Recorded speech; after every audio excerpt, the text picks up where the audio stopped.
Good evening, everyone, and welcome to a very special night at the Princeton Public Library as we honor the legacy of Phyllis Marchand with two esteemed guests who will be talking about the importance of women in leadership in an uncertain era, a topic that is more important than ever before. My name is Janie Herman, and it's been my great honor in my role as Program Manager of Adult Programming to work for the last several months with the Friends of Phyllis in planning tonight's event that reintroduces the Phyllis Marchand Lecture Series after a pandemic hiatus. I would like to thank Terry McIntyre, Deborah Marchand, Pam Hirsch, and Cy Marchand for all of their assistance in making tonight possible. Thanks also to our team here at PPL, and in particular to Don Frost, Addie Gordon, Kim Dorman, and Tim Quinn. Before I turn the microphone over to Phyllis' daughter, Deborah, to say a few words about the series and to introduce our speakers, just a few quick housekeeping items for our guests both here in the room and at home on YouTube. Please note that this room is equipped with a hearing loop that pairs with hearing aids using T-coil technology.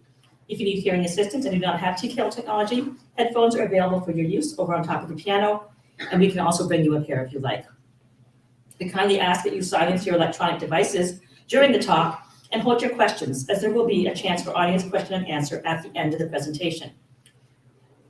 There will also be a book signing after the event over here, just to the right, and Allotment Books is on site with copies of Renewal, From Crisis to Transformation in Our Lives, Works, and Politics by Anne-Marie Slaughter and published by Princeton University Press.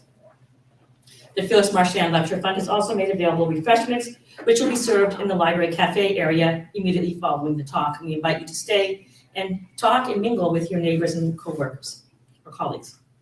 And now I'd like to bring Deborah Marchand to the microphone. Please give Deborah a hand.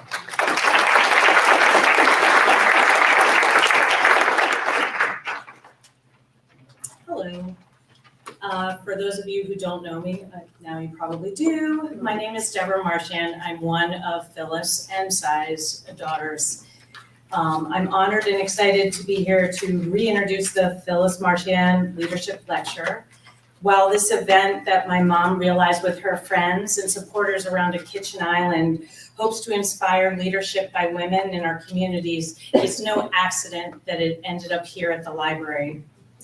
This library was an integral part of my childhood. At 5 or 6, I can't remember exactly, I signed an oak tag card with my name that brought me into this community of the library, and I officially became a member. This room, it seems to me, was probably part of the children's department, and my mom took us here regularly. I remember seeing movies upstairs. The red balloon sticks out in my mind, and I knew all the librarians by name. There was that sculpture when you first walked in that sticks in my mind. And I spent a lot of time here. I don't know if any of you were around or remember Dudley Carlson, but she came to see my mom and me after my first child was born. And she actually brought us a copy, a beautifully illustrated copy of Mother Goose Rhymes.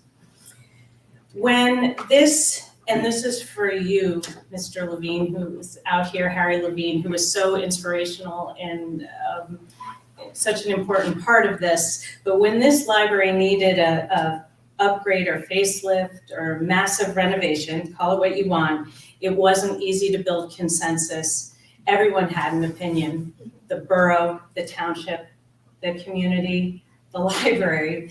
But my mom was committed to keeping the library here in its current location, literally at the cornerstone of Princeton at Wiggins and Witherspoon. She recognized that the project's actualization was dependent on the community's ability to connect with the library on a personal and emotional level. In Haddonfield, when I was president of the Library Board of Trustees, we went through a much smaller, but a gut renovation. We ran into similar obstacles with regards to parking and footprint and budget. But of course, we ultimately ended up keeping it right downtown on what is known as Library Point, because what would Library Point be without the library? There are obvious reasons that communities continue to support libraries, access of information, resources, technology. But then there are all the intangibles that add to the community. Aside from the fact that there's no admission, you can stay from open till close, there's no dress code. It's an open space committed to inclusivity and built on collaboration between the community and its civic and political leaders. Its nimbleness in adjusting to everything from epidemics to racial and political tensions make it a welcoming and safe place for everyone. That's why my mom wanted her legacy of celebrating women in leadership to be here. What I love about both the women speaking tonight, Anne-Marie Slaughter and Jill Dolan, is they both recognize the need to support and encourage women in leadership. They've both spoken about the need for collaboration. Mrs. Slaughter has said, and I quote, "I have come now around to leading more like a woman, reveling in collaboration and recognizing that our goal should be to encourage and embrace a range of leadership styles that human beings can adopt or adapt depending on their personalities, intuition, role, objectives, and circumstances." And similarly, Ms. Dolan has said, "You just have to learn collaboration in any art form, really. The arts are so much about seeing yourself in relation to other people and having a common project that isn't going to succeed unless everyone is doing their best and allowing everyone else to do their best too. And after all, we know that art imitates life." And it is with that idea that we succeed when we're all giving them a chance to do so and we collaborate, that I turn the floor over to our speakers, Anne-Marie Slaughter and Jill Dolan.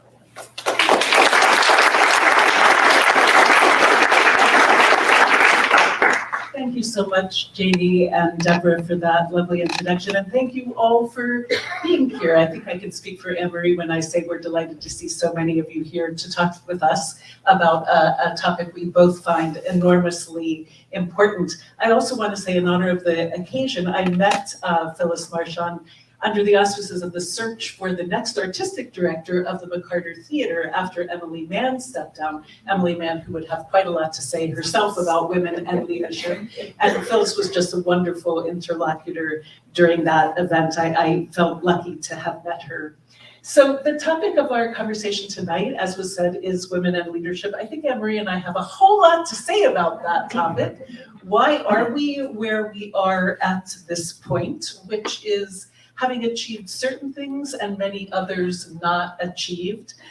Even at Princeton, I have to say, 70% of the full faculty at the university where I currently hold my present leadership position are men. Most of those 70% are white men. And we often ask the question, why is it that that needle moves so entirely slowly?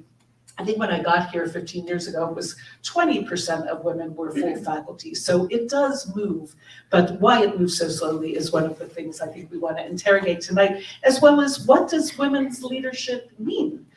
How does gender, as well as race, sexuality, ability, other identity vectors influence leadership in its execution and in the choice of who will lead? How do all these intersectional identity aspects come into play? I have to say too, I've read Anne-Marie's book, Renewal, which is up here, and I hope you'll all buy a copy and get her to sign it afterwards. Twice now, I find it a really inspiring book with lots of compelling ideas presented and things to chew on for those of us who worry these issues. So thank you for your work here. I think we're going to talk for about 20 or 30 minutes and then open the floor to your questions. So shall we jump right in? Let me start with a question that comes from the book. The book is enormously self-reflexive and even puts you in a rather vulnerable position as a result. Being an act of seeing leadership as an act of self-reflection, I think, is one of the book's most radical suggestions. It's difficult to lead. I think especially difficult to lead as a woman, although we can talk about what that means. And it's very difficult to lead and be self-reflexive about what it means to lead. So for that reason, the book is really important and interesting. You describe a crisis at New America, the foundation that you lead, that called into question your leadership and even the integrity of the organization at the time, which the book starts by detailing. But one of your advisors told you to run toward criticism and use it as a lever for learning. This is one of the opening salvos of the book. It seems to me that took a certain kind of courage and emotional strength, which you describe quite vividly in terms of the crisis that that moment offered you in the organization. I wonder how you run toward criticism as a leader, especially a woman leader, in non-crisis situations. And how do you make it part of your daily practice as a leader? I'm laughing because I'm thinking I've just had the holidays. Our sons have just been home. They are 22 or 24 and 26. My husband, and as you said that, I thought all three of them would say not very well. But first of all, I also am thrilled to be here and thrilled to just be in conversation. I know this is a lecture, but honestly, I think Phyllis would enjoy the collaborative, collective nature of the conversation, and to be in conversation with Jill. And we do lots of things together, but we don't often get to talk about these issues. Frankly, we play tennis. We play a lot of tennis. We never see one another dressed this way. Indeed. So it really is a pleasure to be here. So I will start with I'm in the midst of this crisis, and it really, there were two very bad articles about me, and more importantly, about my organization on the front page of the New York Times. That is enough for any organization to be in crisis. And I called David Bradley, who was the head of Atlantic Media. He's now sold the Atlantic to Lorene Powell Jobs, but he had been a mentor, is still a mentor, and he had been the person responsible for my leaving Princeton and going to New America. And he's the one who said to me, run toward the criticism. And he gave a great example. He said, so you're having an argument with your partner or your spouse, and it is clear to you that your spouse is 90%, 99, 98% wrong. That is obvious to you. He said, but there may be just that small niggling voice, that 2% that says, well, it's possible I did what I am being accused of. It is possible that I did not tell him that we were going out tonight. I've been known to do that, to forget. So he says, run toward that 2%, because that's where you'll learn. And, he's a powerful man. He is saying it as something he's tried to do. And I took the advice. I called every single board member and I said, look, I'm a board member. I know all about the difference between liking a CEO and your fiduciary duty to the organization. I need you to tell me what I'm doing wrong. You can tell me what I'm doing right, that's fine, but that's not what I need to hear from you. I need to hear that criticism. And it was not fun. And in some cases, it was heart-poundingly scary. I didn't know all my board members that well. But I heard some things I knew, because we all know what we do well or not, or at least at this stage of the game I do. But I heard a lot of things I didn't know. And had I not asked, I would not have heard. And had I not heard, I might not have been able to keep my job. Because it was only really by inviting people to say nicely, but to tell me what they'd heard from my staff, from others, or what they'd observed. And then to, use that. Indeed, he said, as a lever for change, as the beginning of a learning journey. And I still think about that a lot. I don't think, that's why I was laughing. My husband would not say that I run toward the criticism all the time. I'm not sure he would agree that I run toward that 2%.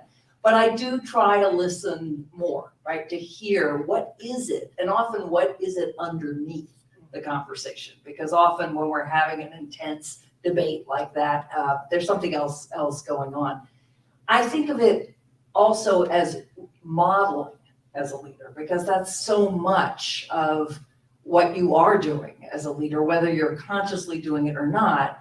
And I want everyone in my organization actually to make it easy to have their supervisor, their peer, tell them what they could do better. Management 360 reviews, all performance reviews, any of us who've been in leadership, they are just excruciatingly hard. And they're hard often because the person's defensive. And so you don't want to tell them. And so I do practice it, and people know I believe in it. And then that too, when you surface it, it becomes easier to have to weave that in. The last thing I'll say is it's very much at variance with this vision of a leader as somebody out front, right? And from the beginning of being, my first real leadership job was coming here to be dean of SPIA. I had run a program of 4 people at Harvard Law School and suddenly had a faculty of 70 and a staff of 100 and 300 students. But from the very beginning, I was never comfortable with this idea that I'm up here or I'm out there and people are behind me or below me. I think of it much more as a with, that people work with me rather than for me. And there too, this makes it easier to, again, we don't sit around in sort of collective criticism sessions, but this idea that you can take it. I think that's so important in my own position and in other positions. I like to say that I try to lead with humility, humor, and humanity. Oh, I like that. But it's kind of hard to hold that ethos in mind and do the job at the same time. So again, that act of being self-reflexive about how you lead while you're leading, I think is something that is a challenge to present to yourself. And in the book, you talk about the specifics of how you lead, which to me would be with a kind of humility and humanity. You talk about moving from the center to the margins and rejecting a kind of vertical notion of leadership for a horizontal notion of leadership, which I think is kind of a very deeply feminist principle.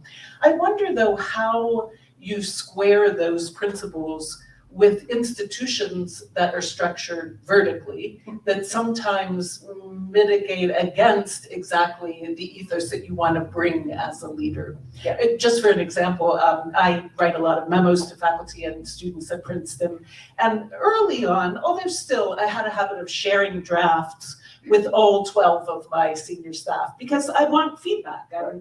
Some of those people are more senior than others. And some of the people on the staff were very surprised and wary of the fact that I wanted that much feedback from so many different kinds of people. So even with its own community and culture that I was trying to cultivate with a certain set of horizontal values, there was pushback because institutions teach us to do things differently. How do you square those practices and values? So before I answer, I also have to say, I think you and I are both acutely aware of the tension between the way many women lead. So we talk about this being a more feminine way of leading, a more collaborative, more cooperative, and the essentialist nature of that statement, right? So that I don't actually believe that all women lead one way and all men lead another. And to the extent that is true, I think it's socialization far more than biology. And I know plenty of women who are plenty hierarchical, and I know plenty of men who are collaborative. So I just want to make that clear that we are all aware of the, like a woman in quotes. That said, the first thing to say is also there are many people who are much more comfortable with structure and hierarchy.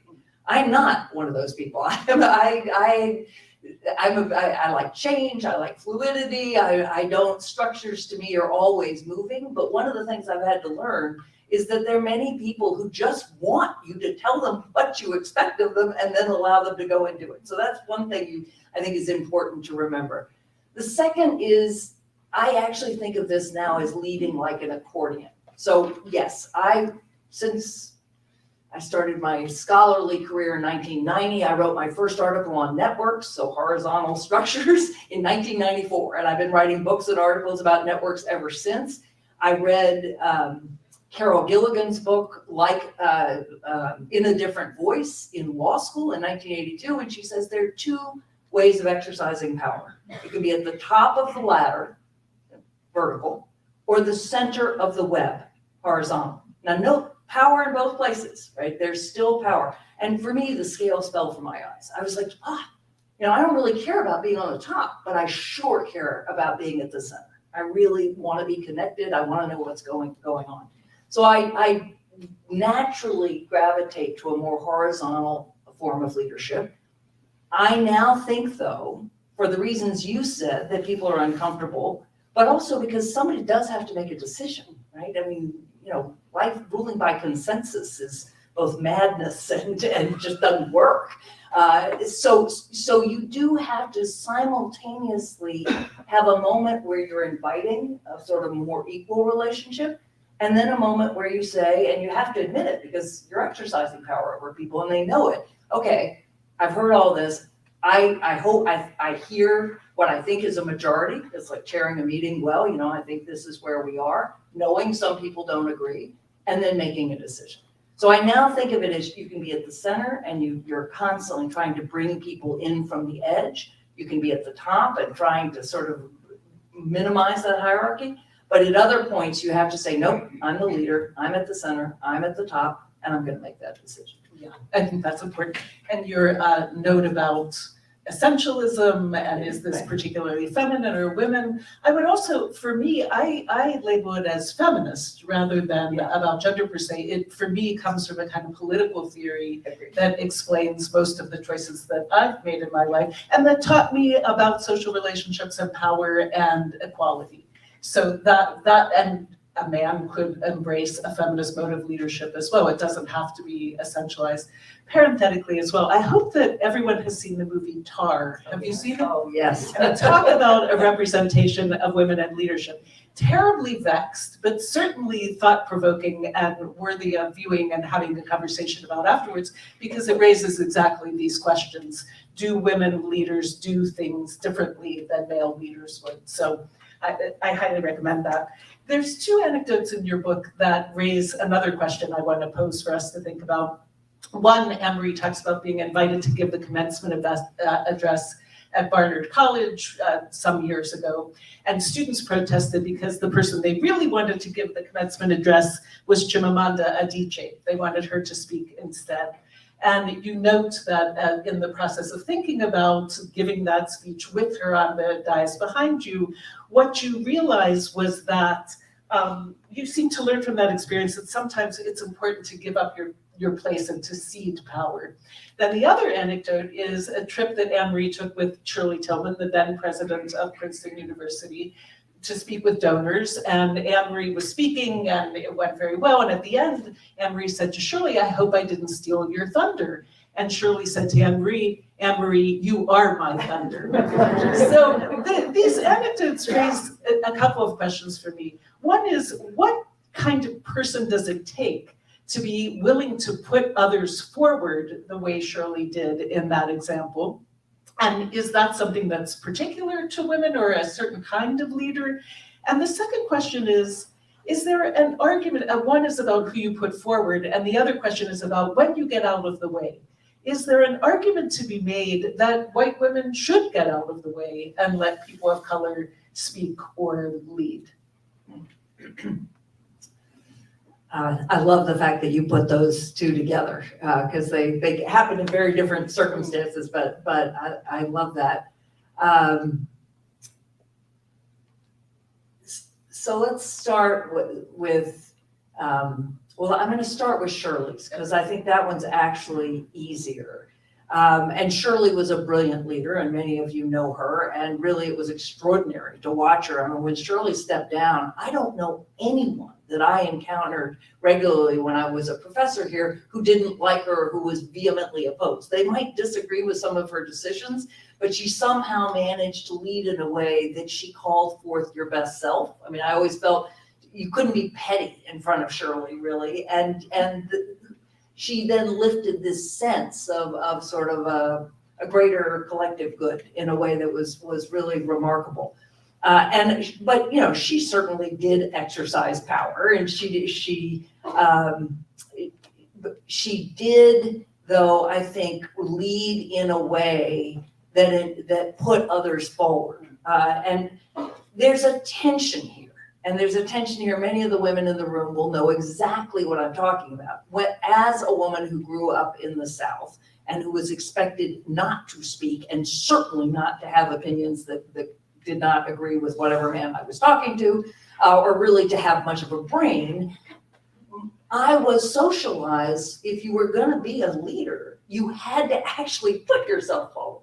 right? That this was a feminist act to deny the expectation that you would put others first. So there's a particular tension that I think Shirley navigated very well. Shirley's also a scientist. And in the lab, it's a much more collaborative act, certainly than as a lawyer. I was schooled as a law professor, in debates, all of that.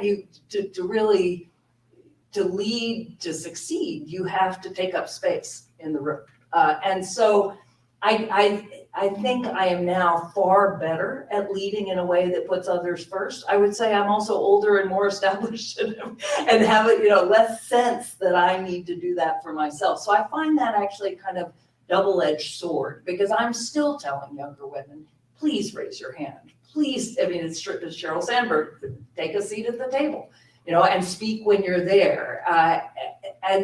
Yes, and often when women do that, of course, they're regarded as pushy and other words, and because people aren't expecting that. So there, I think it's complicated, but I did learn a lot from Shirley. With Chimamanda Adichie, honestly, when all this happened, I hadn't read her books yet. Now I have.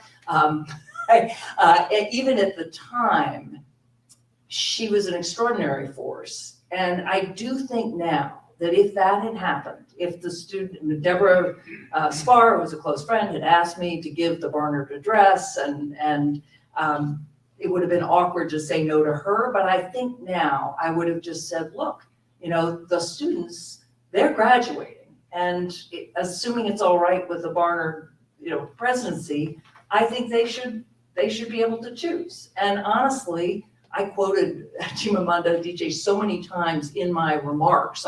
She might as well have been speaking. She was behind me. But I do think now I would just say, look, let me listen to you. I'll still be up on the stage. And that was a moment where, I don't know about making room, but also giving agency to these students who really wanted to be heard and who really couldn't hear me anyway, right? Well, whatever I had to say, they did not hear as I intended it. But that does raise this larger question of when you step aside. And I'm going to answer this in general and then specific terms. I run an organization called New America. In the next 20 years, New America will move from being a deeply white dominant country, as in 70, 80% when I was growing up, and for most of American history since 1776, and you can go further back, obviously. And we will be a plurality country. The largest group of people will be white Americans of all different persuasions. And then there will be 30 to 35% Hispanic or Latino, Latinx, Latinx, and then other minorities. That's an enormous change. No established democracy has ever gone through that. I want all of our institutions to reflect the country we are. And I don't mean quotas, but I really do mean, and I try to do it in our own organization, just imagine if this room looked like the country. It would look very different. If all of our towns and cities looked like the country. And again, we're not talking about forcibly moving people, but we're talking about understanding the value of what that brings. So I think my answer is, yes, there are times when you really should make room, because it is so clear, as it was there, that I had plenty of power and plenty of medals and plenty of things, and she was extraordinary, and it's what the students wanted. There are other situations in which I think I would say, it's still, you said Princeton is still 70% white men. That's actually the percentage when I was a student at Princeton in 1976. 70% guys and 30% women. We had just gone co-ed. So there I would say no. I think I would support plenty of white women making tenure. I would just want to see that accompanied by as many. I would like to see the university reflect the country. Here, here. But let's talk about why people should lead. I'm sure you're often asked this sometimes. I am. Why do you do this? You were a professor. You had your writing. What in the world would lead you to lead? Yes. Every summer I ponder that question. But I think I have my own answers to that question, but I wonder, especially in this day and age, when to be a leader means to be on the hot seat, to be hyper visible in a way that when I think we were starting our careers was probably not as true. When I think in some ways the risk of being a leader is palpable, I would say, especially for women, women of color, people of color. What argument would you make to someone who you would like to see be a leader? I was recently in a conversation where someone pointed out, and I think it's true, that most leaders, we're both in the nonprofit world, are just not having much fun. And I think that's true. It's not, most days, it's not fun. It is still, I think, important. I never thought, I didn't think I was a leader till my late 30s. So this is not, I wasn't somebody who sort of always assumed that I was going to be at the head of something. I think it's not about the status of being a leader. It's about what you want to accomplish with power. And it is power. One can exercise power in many different ways, but ultimately, for instance, when Shirley invited me to be dean of what was then the Woodrow Wilson School, the school needed transformation. She thought so, I thought so, I was an alum. I was that there were many alums thought so, some faculty thought so, others did not. But that was a kind of cause for me that was really exciting. And same when I took over at New America, it was an organization that had incredible potential unrealized. It still has a certain amount of unrealized potential, but we're closer. And so for me, it's about what you can accomplish, what you can make happen in the world. How you do that as a leader, of course, depends on the context. So in many cases, you may be leading from the center or leading from behind or leading collaboratively.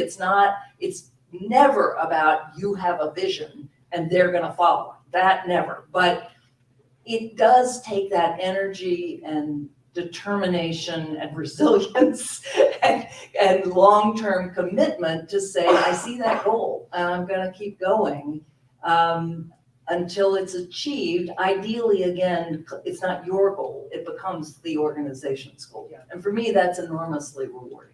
I think that's right. When Shirley was president, I'm not surprised that Shirley's coming up so much tonight. I think she's a model for many of us, especially women leaders. But she established a task force on women and leadership at the undergraduate level. Nan Cohen, That Nan Cohen led. And it was really interesting the way women students attested to what they defined as leadership. They often were not necessarily the head of student government, although the undergraduate student government at Princeton has many more women and women of color actually who have now been in the leadership positions. But they would say, well, I'm the leader of my a cappella group, or I'm the leader of my theater group. They pointed out to the fact that leading also happens in situations that aren't necessarily that visible, but are deeply effective for the people with whom they work. So this notion that you might not need a cosmic vision of what you want to accomplish, but being able to affect change on whatever level you choose to do that, I think is an important definition of leadership. And also servant leadership. And that's exactly. one way that's talked about. The other places came up for me at Princeton was I was working with the PAW, the Princeton Alumni Weekly, on their, what was it, the 25 most influential alumni. This was some years ago. And as we were having these debates, I started to feel entirely corrupted by this conversation, because of course the names that come immediately to people's minds are Jeff Bezos, and it's about money. James Madison. Exactly.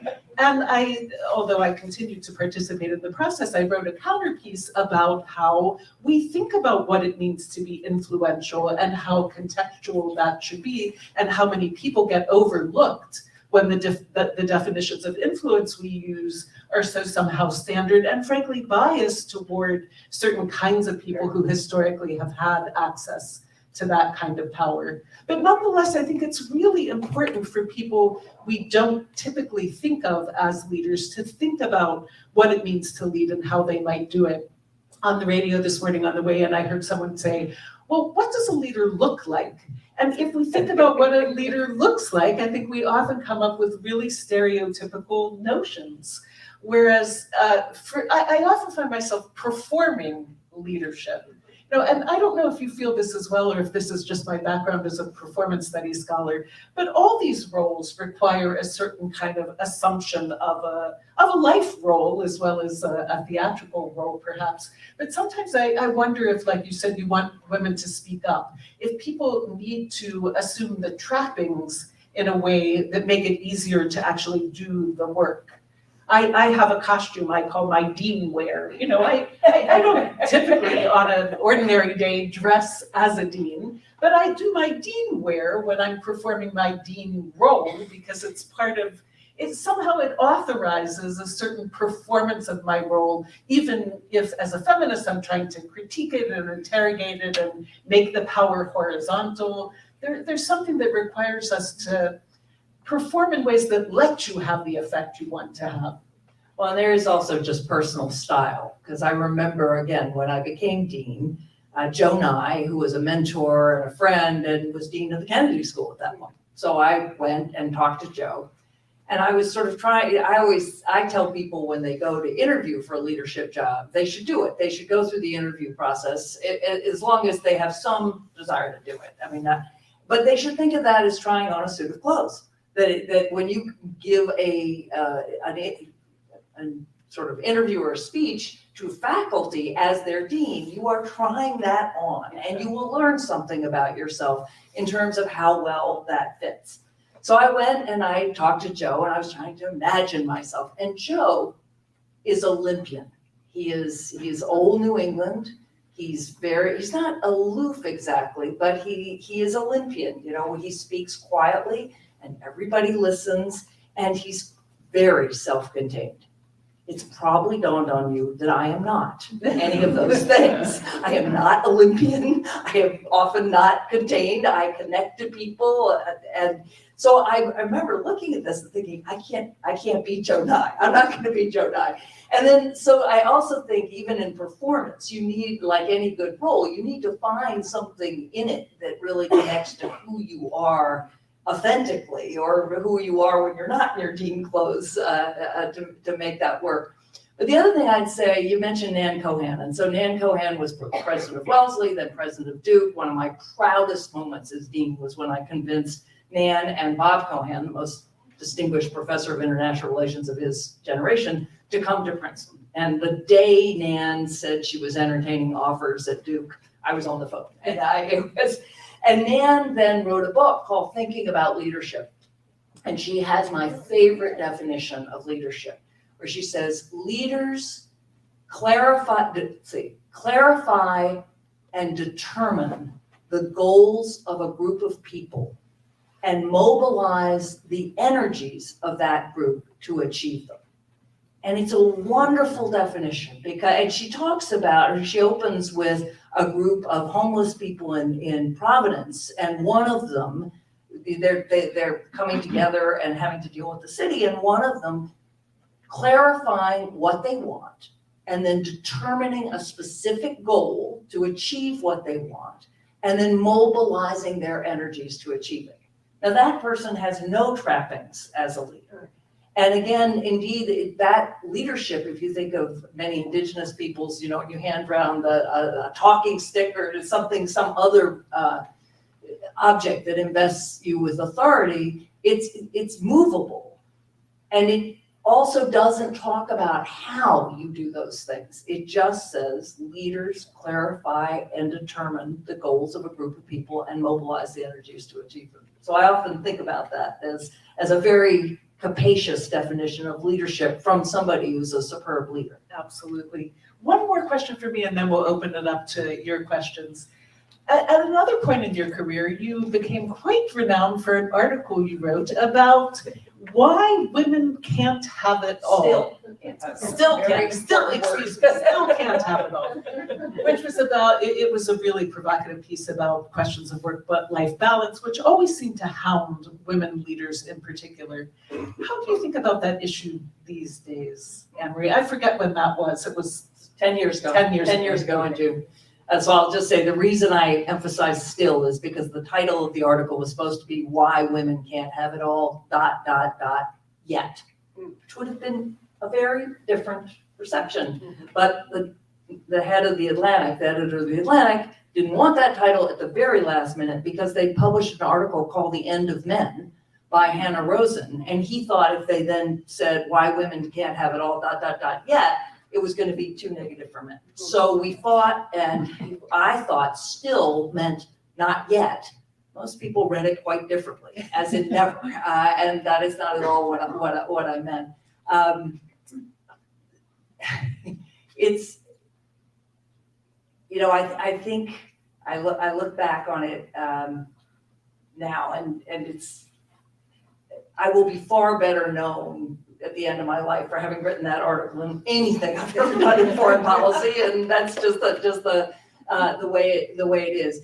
I think we have made tremendous progress, not necessarily in the numbers of women. We're still very stuck there, and of course we went backwards during the pandemic, and many women, what you see still is just how disproportionate the burden of care, not the burden, the duties of care and taking care of the house are on women. But what we have also done is, in the first place, our younger generations, my sons, certainly, and their generation, are much less fixed on gender roles. And the best example I'll give is actually, my husband wrote an article after mine in 2015, and he said, the fastest way to stop a conversation at a dinner party is to say Anne Marie out-earns me, which would be obvious to anybody. I was a dean, he was a professor.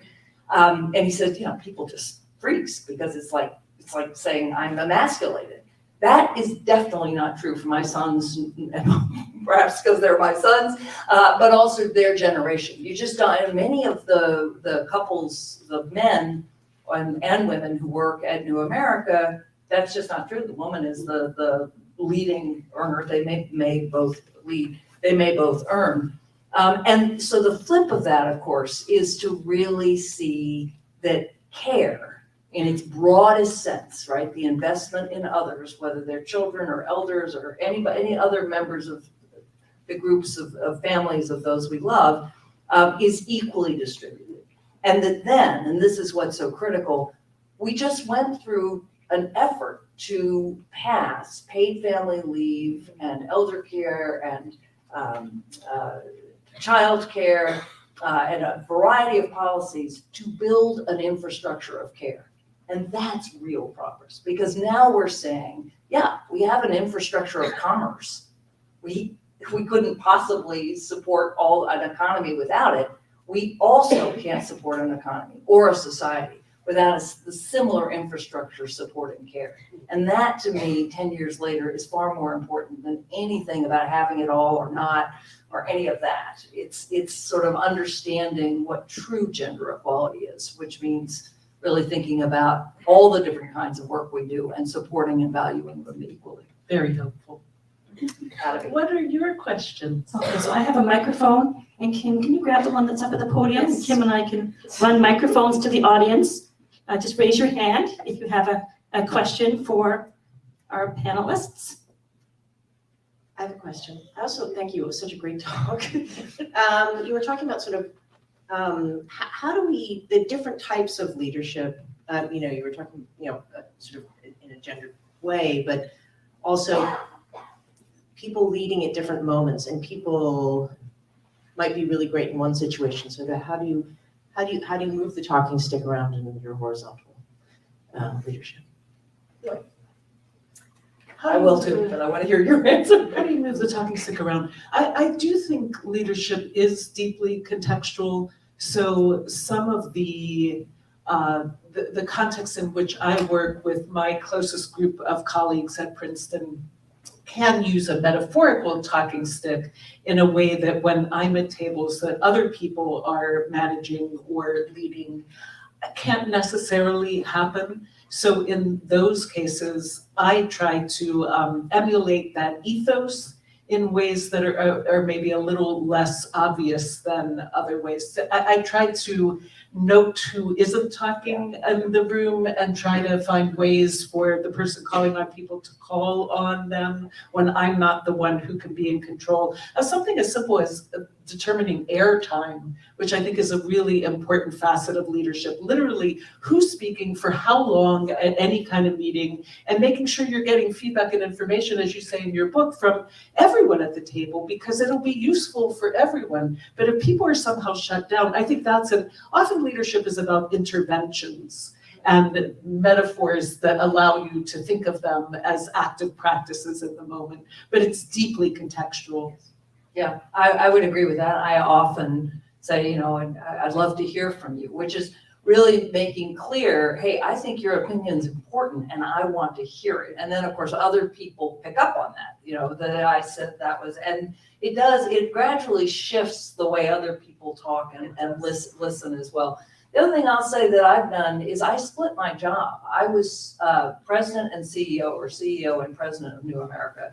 And I'm now CEO, but I took the woman who was then my executive vice president and made her president and chief operating officer. She went off to run Howard Schultz's family foundation, and now I have a president and chief transformation officer. And I'm a white woman, he's an African-American and Filipino man. We sort of cover a range of things that I could never cover on my own. That actually creates different channels of power for different people in the organization. But it's been transformative for me because I have a partner. I mean, formally, I'm the CEO and he's the president, and in theory, I would make, if it really comes down to it, I have to make that call, but it never comes down to it. And then people seeing the two of us, also then when we have our executive team meeting, people, it's not one person. It's two, and we interact differently with others. And I think lots of people could do that. Why do you have to have one person be president and CEO? Thank you. Okay, I wonder if you could talk about succession, because often in organizations, that can take a lot of time. Some people don't pay attention to it at all, but we're concerned about the organization. And have you had suggestions about what you do for that? That's so important. I'm really glad you raised that. And I think that too, so much depends on the context and the organization and the institution. What's interesting about the notion of succession in an academic institution is often we don't think about it until someone announces that they're stepping down. And then suddenly people are scrambling to decide, well, who is the successor going to be? In a strange way, the academy mystifies the process of succession and leadership by not, as effectively as we could, cultivating leaders throughout their career. So people become rather hapless leaders, even chairs of departments. Okay, I'll do it because it's my turn, is often the rhetoric, rather than I'll do this because I have something I want to make happen or some change I want to affect.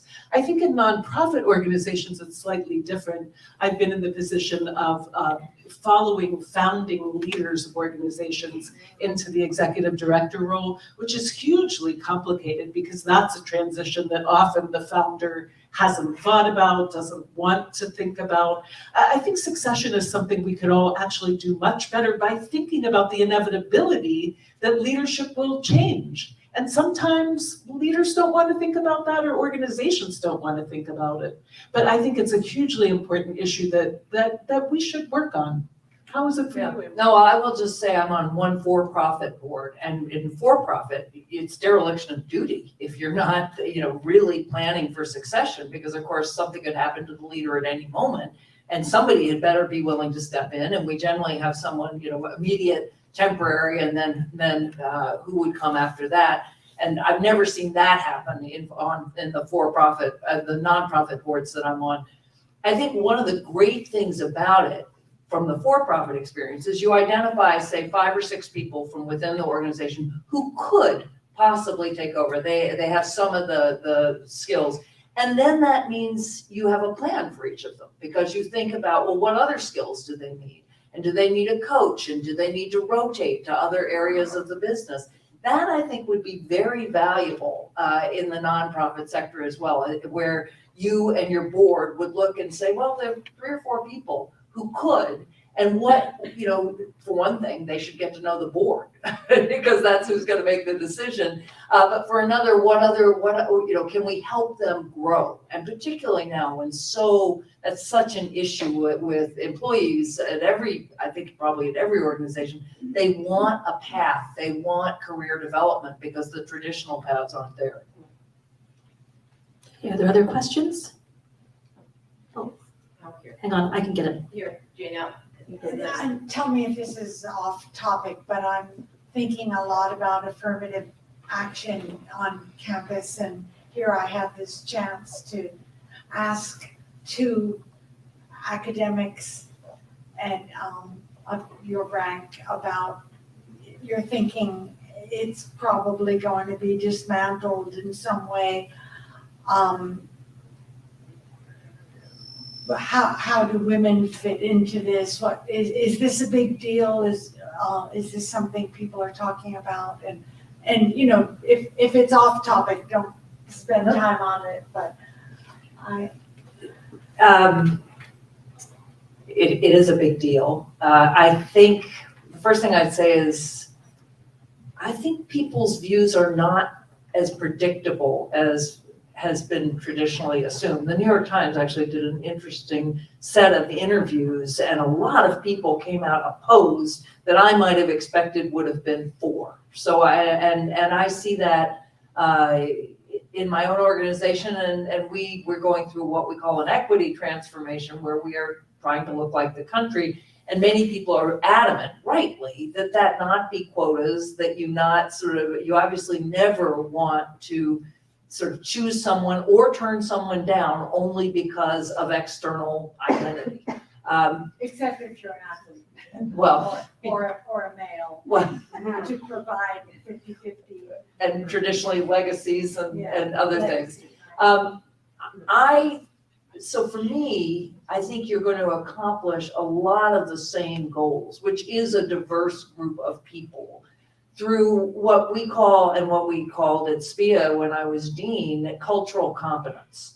That the ability to navigate different cultures, particularly in a multiracial, multi-ethnic democracy, is essential for success. And I think that will, as the country becomes more diverse, and as you can identify things that you want that are legal, you will get to many of the same places. It may not look exactly as it does now, but I'm pretty confident that striking it down now is not the same as striking it down in the 1980s, 1990s, or aughts. But I'd love to hear, you're much closer on this one. Well, this is about using race in college and university admissions, and we too think that it will be struck down. The fact of the matter is our admissions process takes into account race and a host of other issues: legacy, athlete, arts, geographic distribution. If I were to quote Chris Heisgruber, the current president of Princeton, he would say, we're looking for excellence,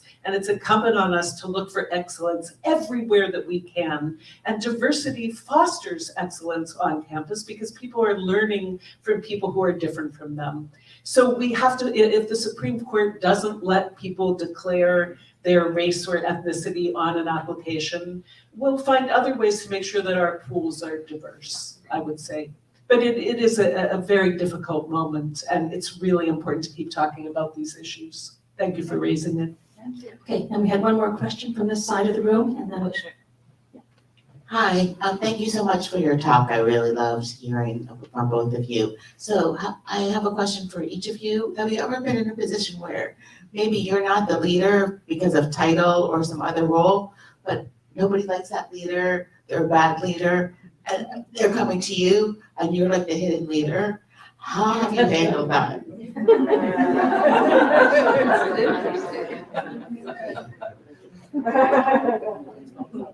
That's such a good question.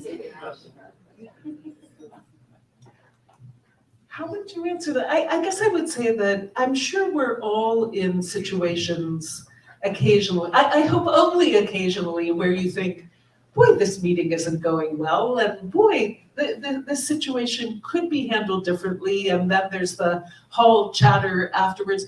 I actually think a good leader finds ways to intervene with other leaders to try to reset the course as kindly and respectfully and as humbly as you can. That said, the situations in which we work are rife with politics and rife with emotional sensitivities and require a certain kind of emotional intelligence that makes those situations really important to navigate carefully.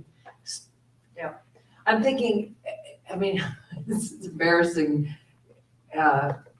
I've been in a leadership position now since 2002 in one way or another. And not only, I mean, when I was in the State Department, obviously I reported to Secretary Clinton, but I never was in a situation there where I felt she was not leading well.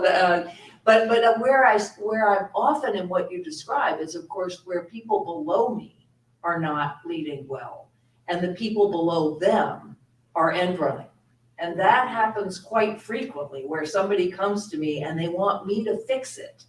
And when I started out, I often would try to intervene and realize that's death, because you're undercutting your deputies, your lieutenants, the people and your colleagues and peers. So now when that happens, I say to the person, look, you really have to work this out directly with your boss.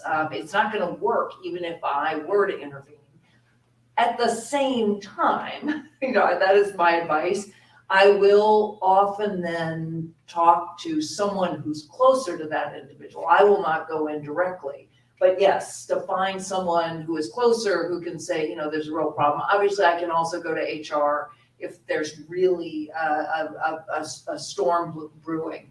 But I think if I think about it in your situation, where in the hypothetical you posed, I would try to go to the person who's leading and say, I've been hearing these things, have you thought about X? I would not take the lead, but I would be a leader in that sort of small side. The other thing I'll just say, and it's sort of, we're talking about women in leadership, and as I said, I didn't think I was a leader till my late 30s, and my husband had to convince me to apply to be president of the American Society of International Law. And yet now, in any situation, on a train or if there's a crisis, I am now conditioned to respond. I respond as a leader. I'm immediately like, we've got to do this, and that was not inborn, but it has been ingrained, woman or man or anything else. Yes. Thank you for your questions. Yeah. Yes, thank you.